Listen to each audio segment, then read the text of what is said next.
On travaille souvent très dur pendant de longues années en vue de se constituer un patrimoine. Rien de plus logique dès lors que de vouloir le protéger le plus efficacement possible au décès d'un des conjoints. Ces derniers se posent plusieurs questions dans ce cadre. Que restera-t-il à l'époux survivant? Conservera-t-il son niveau de vie actuel?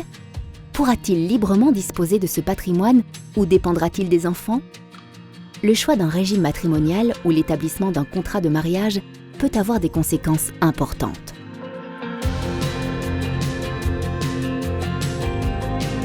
Prenons l'exemple de Jean et Marie, âgés de 64 et 62 ans, parents de 2 filles majeures et presque à la retraite. Ils sont mariés sous le régime de communauté des biens. Pendant leur mariage et leur carrière professionnelle, ils ont accumulé un patrimoine confortable.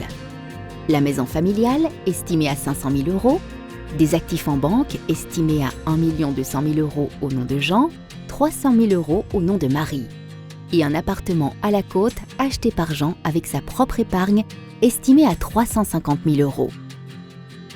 Imaginons que Jean meurt le premier sans avoir pris aucune disposition en termes de planification patrimoniale.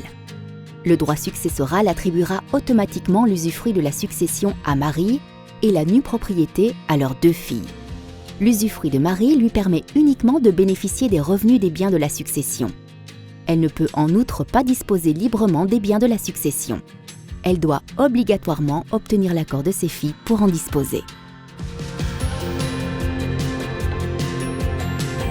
C'est notamment en octroyant un avantage matrimonial aux survivants des conjoints que le contrat de mariage peut démontrer toute sa valeur ajoutée en termes de protection entre eux. Il permet en effet aux conjoints de partager leur patrimoine de manière inégale au bénéfice du conjoint survivant.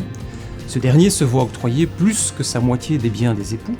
La pratique parle alors d'avantages matrimonial obtenus par le conjoint survivant.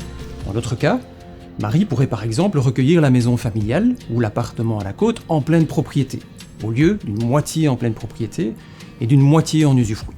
Cette attribution lui donne la possibilité de disposer du bien en toute liberté dans le futur, sans devoir obtenir l'accord des enfants. Le contrat de mariage se révèle être un instrument très intéressant afin de se protéger entre conjoints, au décès du premier d'entre eux.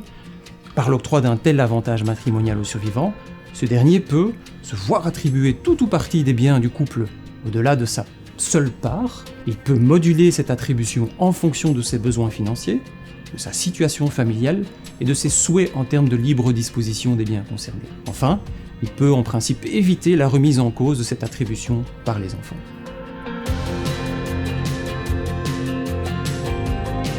Des avantages matrimoniaux peuvent être prévus dans différents types de contrats de mariage. Attention cependant, du point de vue fiscal, les avantages matrimoniaux peuvent avoir une incidence sur les droits de succession dus au décès des conjoints. En fonction de la région compétente, ces avantages induisent des droits de succession plus ou moins élevés. Chaque situation doit dès lors toujours être analysée de manière approfondie au préalable. Les spécialistes de la Deutsche Bank peuvent vous informer afin de trouver la solution qui répond au mieux à votre situation personnelle et à vos objectifs. Vous souhaitez un complément d'information? Lisez tout sur estateplanning.leco.be.